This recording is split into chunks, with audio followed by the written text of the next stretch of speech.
nimeombwa kutoa zawadi ya fedha kama mtaji kwa vijana 5 wa vyuo walioibuka washindi wa mawazo bora ya biashara ili waanze kuyatekeleza mawazo hayo wakiwa bado wako chuoni. Na leo hii tutasikia shuhuda za vijana pia wenzenu ambao waliziona fursa wakazitumia na wamefanikiwa kuboresha maisha yao pia kupitia fursa hizi ambazo tunazizungumza. Lakini vile vile nimeomba kukabidhi mikopo ya vijana katika mfumo wa vifaa ambao mkopo huu utajumlisha pikipiki 15, bajaji 5 na guta 5 zenye thamani ya shilingi milioni 140 zitakazowanufaisha vijana 40 wanaopatikana katika mkoa wetu wa Mtwara.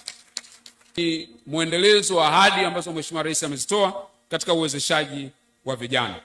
Niwaombe vijana mnaonufaika na mikopo hii, mfanye kazi kwa bidii na mfanye kazi kwa weledi, na mjue kwamba mtatakiwa kurejesha mikopo hii ili vijana wengine pia waweze kunufaika.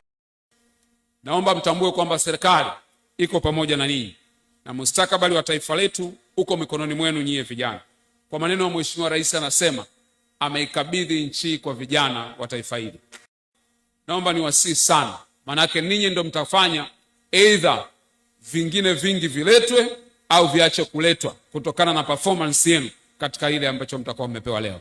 Kwa hiyo ningewaomba sana mjue mmebeba hatima ya vijana wengine wengi na wenyewe wawezeshwe.